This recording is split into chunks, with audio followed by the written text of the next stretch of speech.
안녕하세요. 30대 여성입니다. 아이는 없어요. 남편하고 저하고 나이 차이가 많이 나기도 하고 둘 다 아이를 안 좋아해서 아이는 갖지 않기로 했거든요. 그런데 이런 저희의 결정이 신우에게 이상한 착각을 하게 만든 것 같네요. 남편과 저는 동호회 활동을 하면서 만났습니다.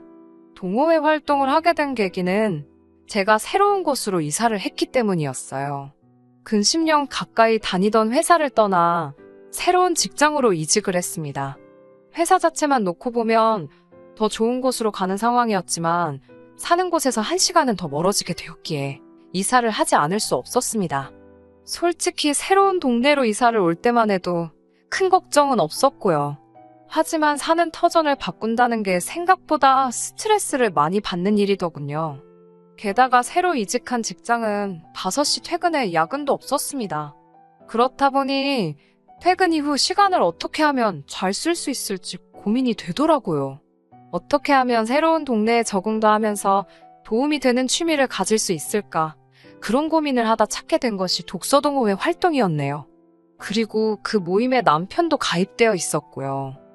동호회 회원수가 많다고 해도 모이다 보면 맨날 나오는 사람만 나옵니다. 심심했던 저는 매주 얼굴을 비추게 되었고 남편도 꽤나 꾸준히 나오는 사람이었어요. 그러다 하루는 남편과 저 둘만 모이는 상황이 생겼습니다.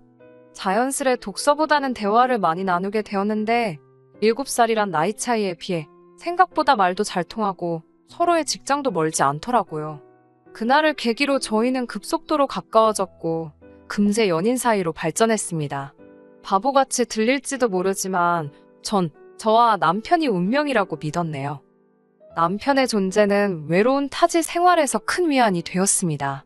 집안에서 가장 역할을 하며 무거운 짐을 지고 사는 기분이었는데 남편과 있을 때만큼은 그 짐을 내려놓을 수 있었거든요. 저에게는 불행한 가정사가 있었습니다. 제가 고등학생이 되던 해에 부모님께서 이혼을 하셨거든요. 두 분 중 어느 분이 더 큰 실수를 하셨는지는 모르지만 두 분 다 잘하신 것도 없습니다. 아버지는 가장으로서의 역할에 소홀하셨고 어머니는 엄마로서의 역할에 소홀하셨으니까요. 만약 두 분 중 한 분이라도 저희 남매를 진심으로 사랑하고 미안한 마음을 느꼈었다면 저희한테 이런 어려운 시절을 겪게 하진 않으셨을 테지요. 두 분이 이혼하시고 한 4년 동안은 어머니랑 살았습니다. 살았다고 쓰긴 했지만 솔직히 어머니 얼굴을 본 건 며칠 되지도 않는 것 같아요. 당시 어머니에게는 만나는 남자분이 계셨고 대부분의 시간을 그 집에서 보내시는 눈치였으니까요. 참고로 제 남동생은 저보다 10살이 어립니다.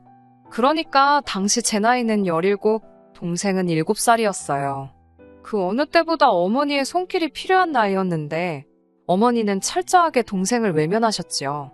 저는 어머니가 저한테 소홀하셨다는 사실보다 동생을 그렇게 방치하셨다는 게 더 미웠고 그래서 지금도 어머니의 소식을 모릅니다. 알고 싶지도 않고 궁금하지도 않네요. 어쩌면 이런 기억 때문에 제가 아이를 갖기가 싫은 건지도 모르겠습니다. 아무튼 이후로 저는 남동생의 보호자로서 사는 순간이 많아져 갔습니다. 비록 아무리 제가 노력해도 어머니의 빈자리를 채울 수는 없었지만요. 그래도 다행이었던 건 운 좋게도 저는 20살이 되면서 바로 사회생활을 시작할 수 있었습니다. 그나마 좋았던 성적 때문인지 단순히 운이 좋아서였는지는 모르겠지만 모 중견기업에 고졸특채로 들어갈 수 있었거든요. 그렇게 사회생활을 시작하고 얼마 지나지 않아 저는 남동생을 데리고 어머니 집에서 나왔습니다. 경제적으로 약간이나마 숨통이 트이자마자 제가 한 일은 동생을 학원에 보내는 일이었어요. 동시에 저도 나름대로 숨구멍을 찾기 위해 조금씩 노력했어요. 일주일에 하루 이틀이긴 했지만 친구와 지인들을 만나 맥주도 한잔하고 가끔 영화 보고 짧은 시간이었지만 연애도 해보고 그러다 보니 솔직히 말해서 동생에게 예전처럼 신경 써주지 못하는 시간도 간혹 생기더라고요. 돌이켜 생각해보면 저도 나름대로 살려고 발악을 하던 시기였고 남동생도 나름대로 사춘기를 이겨내느라 고생을 많이 했던 시간이었네요. 남편은 이미 결혼 전에 이런 제 상황을 다 알고 있었습니다. 사귄 지 얼마 되지 않았을 때 제가 그냥 전부 다 털어놓았거든요. 솔직히 전에 만나던 사람에게는 이런 이야기를 하지 않았었어요. 굳이 제 약점을 드러낼 필요가 없다고 생각했으니까요. 그리고 나중에 제 사연을 알게 된 그 남자는 제가 자기를 고의적으로 속였다며 길길이 날뛰더군요. 과장 조금 보태서 아주 개거품을 물었습니다. 사기 연애라나 뭐라나. 그래서 지금 남편에게는 허심탄회하게 다 말해버렸네요. 다행히 남편은 크게 개의치 않는 눈치였습니다. 그렇다고 해서 힘들었겠네. 그래도 잘 컸네. 그런 어설픈 동정도 없었습니다. 그런 동정을 받는 건 언제 받아도 익숙해지지가 않더라고요. 하는 사람들이야 진심이라고 했지만 겪어보지도 않은 사람들이 뭘 알겠어요? 그런데 남편은 딱히 더 물어보지도 않고 말을 덧붙이지도 않고 그 점이 참 좋았네요. 지금 생각해보면 아마 그때부터 결혼을 한다면 남편과 해야겠다고 생각했던 것 같습니다. 믿을 만한 사람이라고 생각했어요. 또 남편 역시 아이를 원하지 않는다는 점도 마음에 들었지요. 그렇게 남편과 사귄 지 1년 만에 결혼하게 되었습니다. 그래도 제 나름대로 직장 생활하면서 모아둔 돈이 있었기에 맨몸으로 시집가야 할 상황은 아니었고요. 문제는 시댁에서는 제 가정 환경을 정확히 알지 못했습니다. 핑계 같지만 남편이 말하지 말자고 하더라고요. 자기는 자기 부모님을 믿지만 그래도 혹시 모르니까 라며 말을 아끼는 그에게 구태여 말하자고 우기고 싶지 않았어요. 깨름직하긴 했지만 제가 남편하고 결혼하는 거지 시부모님하고 하는 건 아니잖아요. 솔직히 변명이지요. 저도 시부모님이 반대하실까봐 두려웠습니다. 결국 친정부모님 자리에 돈 주고 고용한 두 어른을 모시고 상견례도 하고 식도 올렸습니다. 이건 제가 100번 잘못한 일이고 지금도 시부모님께 정말 죄송하게 생각하고 있습니다. 결혼식을 올리고 큰 산을 넘었다 생각했어요. 하지만 얼마 지나지 않아 모든 것들이 들통나고 말았습니다. 남편에게는 4살 많은 신우가 있었는데 오지랖이 얼마나 넓은지 별명도 오통령, 오지랖 대통령이었거든요. 이 신우가 제 뒷조사를 했더라고요. 고졸인 거야 이미 시댁에서도 알고 있었는데 신우는 고졸이 어떻게 중견기업을 들어가냐면서 자기 나름대로 진실을 파헤친다고 여기저기 들쑤시고 다닌 모양이었습니다. 그리고선 기어이 저희 부모님이 이혼을 했고 지금은 부모님과 연도 끊고 지낸다는 사실을 알아내서는 마치 무슨 대기업의 비리를 폭로하는 정의의 사도 마냥 시부모님을 앉혀놓고 까발렸습니다. 하필이면 그날은 시어머니의 생신이기도 해서 저도 그 자리에 있었고요. 신우의 폭탄 발언에 온몸이 후덜덜덜 떨리고 머릿속이 하얘졌습니다. 어머님 아버님이 어떤 생각을 하실지 너무 걱정이 돼서 감히 고개를 들 수가 없었네요. 하지만 제 생각과는 달리 어머님께서는 감사하게도 이제 우리 식구가 되었으니 그런 건 중요하지 않다고 딱 잘라 말해주셨습니다. 게다가 신우에게 말 조심, 행동 조심하라고 오히려 신우를 나무라셨어요. 뿐만 아니라 저에게는 너도 마음고생이 많았겠다며 이제는 그런 거 신경 쓰지 말고 어깨 펴고 살라 말씀하셨습니다. 그제서야 신우도 더는 찍소리도 못하더군요. 지금도 그날을 생각하면 감사한 마음뿐이네요. 그 이후로 저희 부부와 시부모님의 사이는 나날이 돈독해졌습니다. 신우 덕분에 모든 것이 드러나니 저를 포장할 필요도 과장할 이유도 없었으니까요. 시부모님을 친부모님이라 생각하며 진심을 다해 따랐습니다. 남편과 상의 끝에 매달 시부모님께 용돈도 50만 원씩 드렸고요. 이런 제 모습을 보고 동생도 제가 좋은 집으로 시집을 간 것 같다며 기뻐하더군요. 하지만 저는 제 나름대로 동생에게 미안한 마음이었어요. 이제 갓 20살 넘은 애를 혼자 살라고 내버려둔 것 같아 죄책감도 들었고 동시에 어떻게든 혼자 살아보겠다고 아둥바둥하는 동생의 모습이 안쓰러웠고 저도 그 과정을 겪어봤으니 어떻게든 동생에게 도움을 주고 싶었습니다. 하지만 오히려 남동생은 절대 자기를 도와주지 말라며 제 손길을 거부하더군요. 괜히 누나 오해 산다고 자기는 저에게 짐이 되기 싫다면서요. 동생이 어려서부터 부모 없이 저랑 둘이 지내서인지 철이 빨리 들었거든요. 남편도 그런 사정을 알았기에 이따금씩 제가 알게 모르게 동생에게 용돈도 챙겨주고 밥도 사주고 부모복은 없어도 내가 형제복, 남편복은 있구나 싶었네요. 제가 결혼하고 1년쯤 지났을 무렵 동생은 군대를 갔습니다. 사실 저는 남동생을 어떻게든 대학에 가게 하고 싶었지만 동생이 학비 때문에 스트레스를 많이 받는 눈치였어요. 마음 같아선 제가 학비를 다 내주고 싶었지만 현실적으로 그건 어려운 이야기였기에 대학에 가라 강요할 수도 없었지요. 이후로 1년 8개월 만에 전역한 남동생은 충격적인 소식을 전해왔습니다. 전역을 한 달 남겨두고 저에게 말없이 휴가를 나왔었더군요. 그리고는 공무원 시험을 쳤답니다. 군대에서 짬짬이 공부를 했기에 자기 실력이나 확인해볼까 싶어 응시했다네요. 괜히 저한테 이야기하면 제가 자기보다 더 떨게 뻔해서 비밀로 했다고요. 그런데 그렇게 시험 삼아 본 시험을 떡하니 붙었다며 동생이 씩 웃어 보이는데 정말 너무너무 자랑스러웠습니다.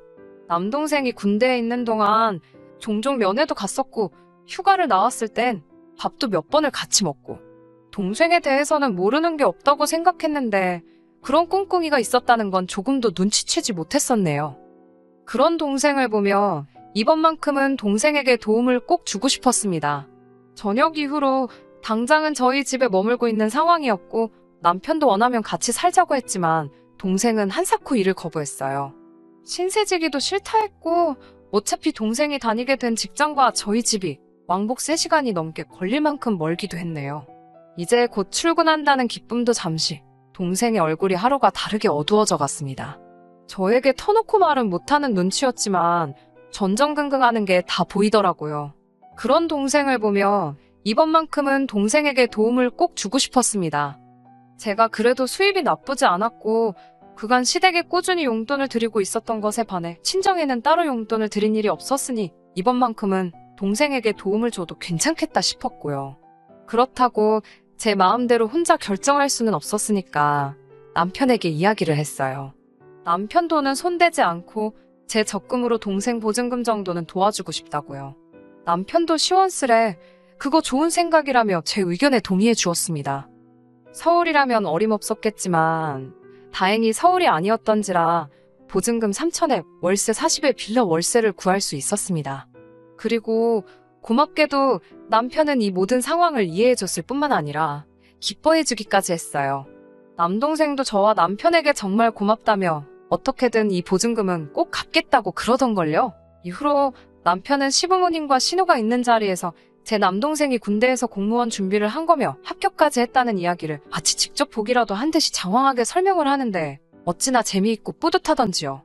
하지만 그쯤에서 멈췄으면 좋았을 텐데 남편은 그런 처남에게 제가 월세 보증금을 해줬다는 이야기까지 늘어놓았습니다. 솔직히 듣는 순간 아차 싶었지만 의외로 시부모님이나 신우 둘 다 별 반응이 없었습니다. 마음 한구석이 찝찝했지만 이미 엎질러진 물이었지요. 그리고 얼마 전에 있었던 일입니다. 신우에게서 전화가 왔어요. 결혼 초에 신우가 제 뒷조사를 했던 일 때문에 솔직히 지금도 신우와 제 사이는 껄끄러운 편입니다. 괜히 신우한테 약점 잡히는 거 아닌가 싶어서 저도 모르게 말 한마디가 조심스러워졌고 그러다 보니 같이 있으면 왠지 불편하고 그렇더라고요. 원래 신우랑 올케가 친해지기 힘든 사이라잖아요. 그런 신우에게서 전화가 먼저 걸려왔을 땐 저도 나름대로 놀라기도 했고 직감적으로 좋은 내용은 아니겠거니 싶었습니다. 옆에 있던 남편에게 전화기를 넘기며 대신 통화해달라니까 그럼 신우가 저를 얼마나 얕잡아 보겠냐며 그냥 받으랍니다. 여차하면 자기가 나서겠다고요. 그렇게 신우와 스피커폰으로 남편도 잘 들리도록 설정하고 통화를 하게 되었지요. 결론부터 말씀드리면 신우가 저한테 섭섭하다 했습니다. 동생한테는 그렇게 퍼주면서 시조카 생각은 안 나더냐고요. 처음에는 그게 무슨 소린가 했어요. 일찍이 결혼한 신우에게는 제 남동생과 1살 터울의 딸아이가 있거든요. 솔직히 신우랑 저랑 사이도 안 좋고 하다 보니 명절이나 돼야 얼굴을 볼까 싶을 만큼 대면대면한 사이입니다. 그런데 그 조카 아이를 들먹이면서 자기 조카가 대학 들어갈 때는 겨우 용돈만 주고 땡치더니 동생은 보증금을 해줬냐면서 서운하다는 거예요. 아무리 시조카래도 제 친동생하고 비할 바가 되나요? 제가 외숙모로서 용돈이면 충분하지 뭘 더 해주냐고 물어봤습니다. 기분이 나빴지만 최대한 웃으며 부드럽게 물어봤어요. 그러자 신호한다는 말이 가관이었습니다. 어차피 저희는 아이도 안 낳을 건데 그러면 결국 나이 들어서 자기 딸한테 의지하고 살게 되지 않겠냐입니다. 나중에 자기 딸한테 그래도 아쉬운 소리라도 하려면 지금부터 잘해야 되는 거 아니냐며 자기 딸이 다음 학기 즈음에서 교환학생으로 미국에 가고 싶어 하는데 돈 좀 보태달라더군요. 어처구니가 없어서 얼마를 말씀하시는 거냐니까 제 동생의 준 보증금만큼 달랍니다. 제가 어이가 없어서 못 들은 걸로 하겠다 했습니다. 그러자 신호가 잠깐만 기다리라더니 어머님을 바꿔주더라고요. 순간 너무 당황스러웠습니다. 남편도 옆에서 화가 많이 난 눈치였어요. 그런데 어머님 목소리가 나오니 남편 눈이 동그래지더라고요. 어머님께서도 저한테 어떻게 그럴 수가 있냐면서 서운하시답니다. 온 가족이 제 어두운 과거와 거짓말을 덮어주었는데 어떻게 너는 네 핏줄인 사람하고 아닌 사람으로 선을 긋냐고요. 동생하고 조카하고 나이대도 비슷한데 동생 어려운 건 신경 쓰이고 조카는 생각도 안 나더랍니다. 솔직히 신우가 돈 달라 소리했을 때는 진짜 개념 없네라고 생각만 했지 속이 상하거나 마음이 아프진 않았거든요. 그런데 생각지도 못하게 어머님이 조카를 챙기시면서 저를 나쁜 사람으로 만드시니 뭐라고 표현을 할 수가 없었습니다. 그래도 어머님만큼은 저를 이해해주시고 진심으로 품어주시는 거라 생각했는데 배신감도 느껴지고 그런 제 마음은 아랑곳하지 않으시고 어머님께서는 제가 솔직히 예단이라고 해온 것 중에 뭐 변변한 거나 있었냐면서 이참에 시조카한테 한번 인심 크게 쓰고 다 묻고 가잡니다. 진정한 가족으로 거듭나면 저도 좋고 당신들도 좋고 다 좋아질 거라면서요. 왜인지 눈물이 자꾸 나오려고 하는 걸 억지로 누르면서 어머님께 어머님이 저를 그렇게 생각하고 계신지 몰랐다 했습니다. 그리고 아무리 그렇게 말씀하셔도 저는 시조카한테 그 큰 돈은 못 준다고 했습니다. 이번에 주면 2번, 3번도 끊임없이 달라고 하실 게 눈에 뻔하다고요. 그 밖에도 하고 싶은 말은 많았지만 제가 왜 변명하듯이 설명을 해야 하는지도 이해가 안 돼서 포기해버렸습니다. 제가 더 이상 아무 말도 안 하고 있으니 신우랑 시어머니 둘 다 지금 당신들 무시하는 거냐면서 안 되겠다고 제 남편한테 제가 어떤 애인지 당장이라도 말해줘야겠답니다. 하지만 이미 옆에서 다 듣고 있던 남편이 지금 둘이 뭐 하는 거냐고 조용히 따지더라고요. 생각지도 못한 남편 목소리가 들려서인지 갑자기 두 사람 다 조용해졌습니다. 얼마간의 침묵이 흐른 뒤 어머님께서는 남편에게 이 배알도 없는 녀석이라면서 집사람 단속도 못하냐고 걔가 번 돈도 네 돈이나 마찬가지인데 그걸 왜 남한테 퍼주게 내버려두냐입니다. 이쯤 되니까 남편이나 저나 화를 참지 못했어요.